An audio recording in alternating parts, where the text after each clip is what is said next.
अपने कमरे में गहरी नींद में सोया हुआ था कि एकाएक उसके दरवाजे पर जोर की दस्तक होने लगती है। इतनी रात को कौन आ गया? रात के 11 बज रहे हैं। गांव में तो इस समय तक सब लोग आधी नींद भी ले चुके होंगे। कौन? अक्षय, मैं हूँ। अरे सो गया क्या? सिद्धार्थ की आवाज सुनकर अक्षय दरवाजा खोल देता है। इतनी रात को यहाँ क्या कर रहा है तू? अभी तक सोया नहीं? मैं तो कब का सो गया था। यार नींद नहीं आ रही है, इतना अच्छा मौसम हो रहा है, चलना वॉक करके आते हैं।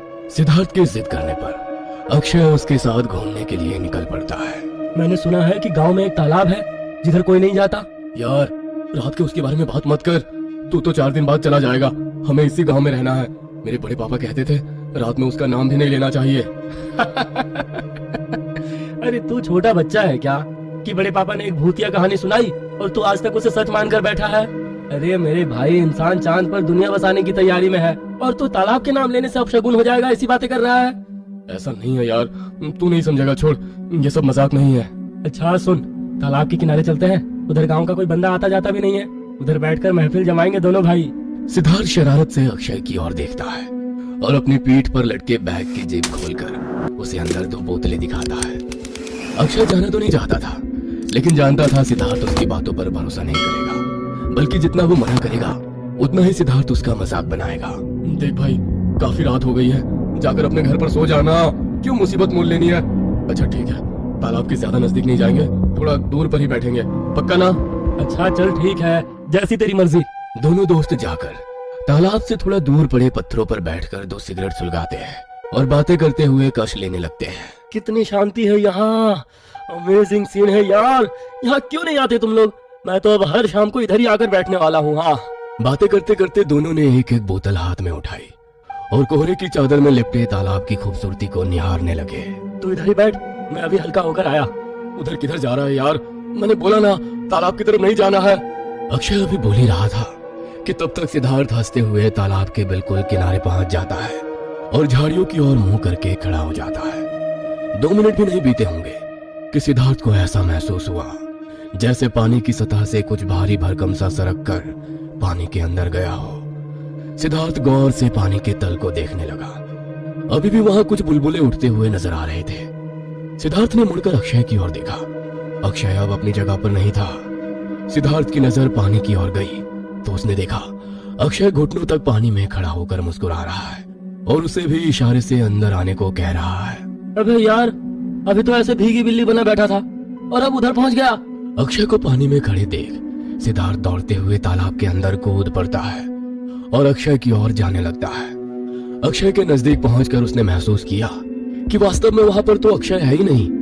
ये देख सिद्धार्थ का सर चकराने लगा। अगले ही पल उसे अपने पैरों से लेकर जांघों तक किसी रेंगती हुई चीज का स्पर्श महसूस हुआ जो लगातार उसके शरीर को कसती जा रही थी। सिद्धार्थ कुछ समझ नहीं पा रहा था कि उसके साथ जो हो रहा है वो सच है या उसका भ्रम। सिद्धार्थ के कान एकदम से सुन्न पड़ गए थे। उसे आसपास आती कोई भी आवाज सुनाई नहीं दे रही थी। घबराहट में उसने एक बार फिर तालाब से बाहर की ओर नजर दौड़ाई। बाहर अक्षय हाथों के इशारे से उसे बाहर आने के लिए कह रहा था।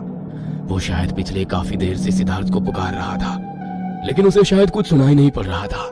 सिद्धार्थ को अब समझते देर नहीं लगी कि वो वाकई किसी शक्ति के प्रभाव में आ गया है। एक पल में शराब का सारा नशा छू हो गया था और अब वो किसी भी तरह बस इस तालाब से बाहर निकलना चाहता था। सिद्धार्थ बाहर निकलने की जितनी कोशिश करता, वो शक्ति उसे पानी के उतने ही अंदर धकेलती। तभी उसे पानी के तल पर एक भयानक आकृति दिखाई दी जिसका पूरा शरीर कोई और गंदगी से सना था। उसके शरीर से भयंकर दुर्गंध उठ रही थी और वो इतना भद्दा दिखाई दे रहा था कि सिद्धार्थ की चीख निकल गई थी। तभी उस जीव ने एक भयानक आवाज निकाली और अपना गला सड़ा हाथ सिद्धार्थ की गर्दन पर रखकर उसे खींचकर पानी के अंदर ले गया। अगले कुछ ही पलों में सिद्धार्थ की चीखें पानी में घुट गई थी। इस समय रात के लगभग 12 बज चुके थे। अक्षय को समझ नहीं आ रहा था कि आखिर वो करे तो क्या करे। वो दौड़ता हुआ गांव की ओर आया और रोते हुए गांव के लोगों को तालाब पर हुए हादसे के बारे में बताने लगा। कुछ ही देर में पूरा गांव तालाब के पास जमा हो गया था, लेकिन कोई भी तालाब के अंदर जाने की हिम्मत नहीं कर पा रहा था। क्या तुम जानते नहीं हो कि इस तालाब में पानी का राक्षस पंडुबा रहता है? फिर क्यों उस बच्चे को लेकर यहाँ आए? अरे वो मेहमान था हमारा, उसके साथ ये क्या हो गया? मैं नहीं जानता था कि ये सब हो जाएगा। मैंने उसे बहुत समझाया लेकिन पता नहीं उसे क्या हुआ। मेरी बातों को उसने अनसुना कर दिया और तालाब के अंदर चलता चला गया। मैं कुछ नहीं कर पाया, बस पानी के अंदर जाते हुए देखता रहा अपने दोस्त को। मैं जाऊंगा पानी के अंदर उसे ढूंढने। उसे तैरना आता है, वो पानी में डूब नहीं सकता, वो यहीं कहीं होगा। अक्षय पागलों की तरह चिल्ला रहा था और गांव के लोग उसे पकड़कर खड़े हुए थे। तुम खुद को दोष मत दो, अरे तुम्हारी कोई गलती नहीं है। जब पंडुबा अपना शिकार देख लेता है तो उसे अपने छलावे में ले लेता है। पंडुबा अपने शिकार के आसपास ऐसा जाल बुनता है, ऐसा कि ना तो उस तालाब में फंसे आदमी को कुछ सुनाई देता है, ना उस पार दिखाई देता है। वो खुद खींच कर ले जाता है और जब तक छलावे का असर खत्म होता है इंसान उसके चंगुल में फंस चुका होता है। इसीलिए तो उस तालाब की ओर आने की सबको मनाही है। अपना मन छोटा ना करो, उसका समय आ गया था, अब यही सोच सकते हैं।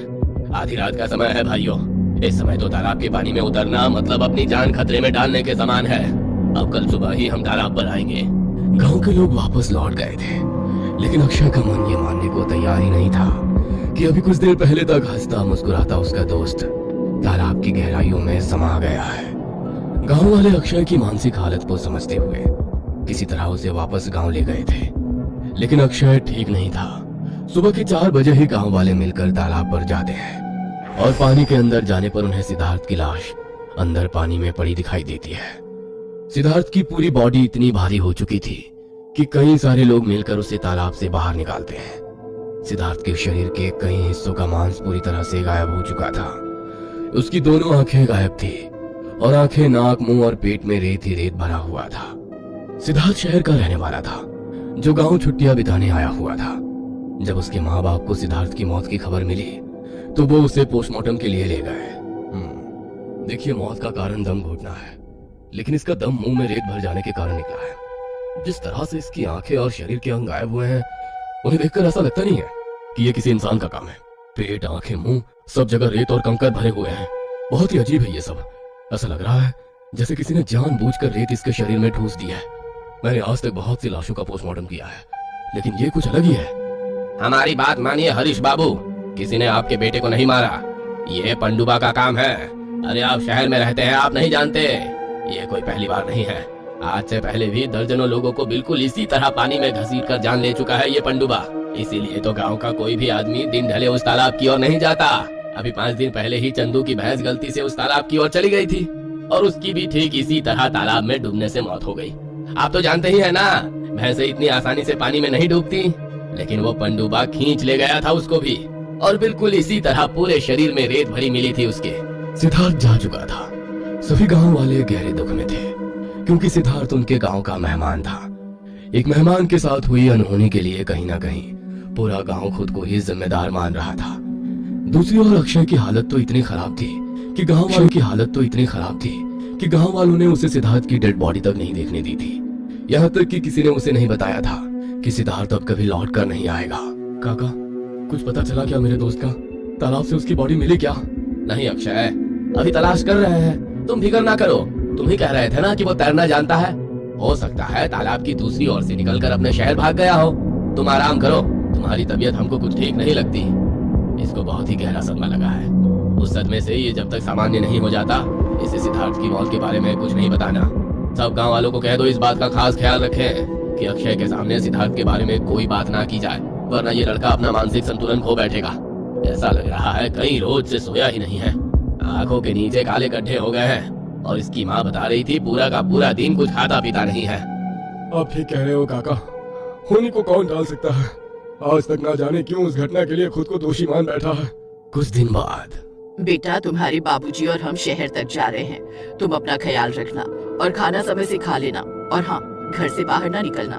अक्षय की माँ और उसके पिताजी सिद्धार्थ के 10वें में शामिल होने के लिए शहर जा रहे थे और पड़ोस वाले काका को उसका ख्याल रखने को कह गए थे।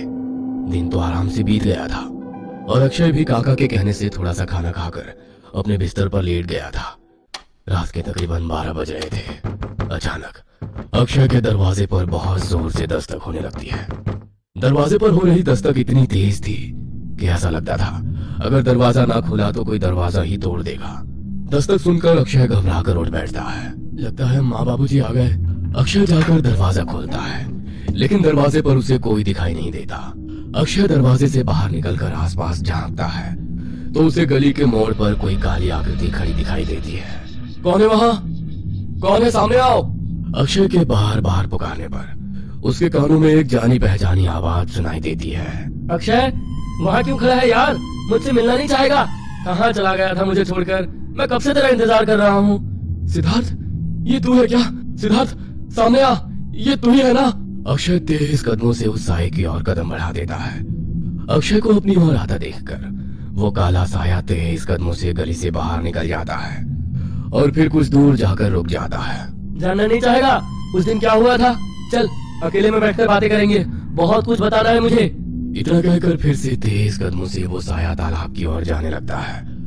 अक्षय बेचैन होकर जल्दी जल्दी उसके पीछे पीछे चल रहा था। तालाब के नजदीक जाकर अक्षय देखता है कि तालाब के किनारे सिद्धार्थ बैठा हुआ मुस्कुरा रहा है और हाथ हिलाकर उसे अपनी तरफ बुला रहा है।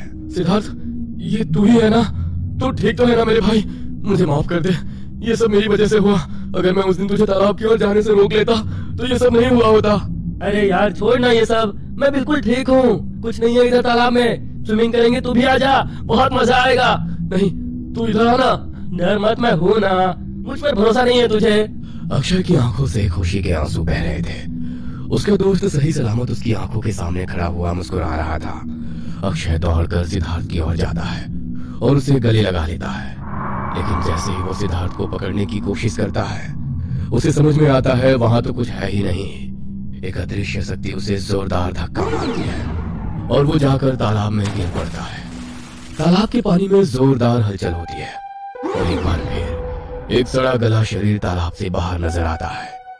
उस भयानक जीव को अपने सामने खड़ा देखकर अक्षय के मुंह से जोरदार चीख निकलती है और वो अपने होश खो देता है। इससे पहले कि पंडुबा अक्षय को अपना शिकार बनाता, काका महामृत्युंजय मंत्र पढ़ते हुए तालाब में आते हैं और अपने साथ लाई हुई गंगा जल को पंडुबा के ऊपर उड़ेल देते हैं। एक चीख की आवाज के साथ पानी में ऊंची लहरें उठती हैं और पंडुबा वहां से गायब हो जाता है।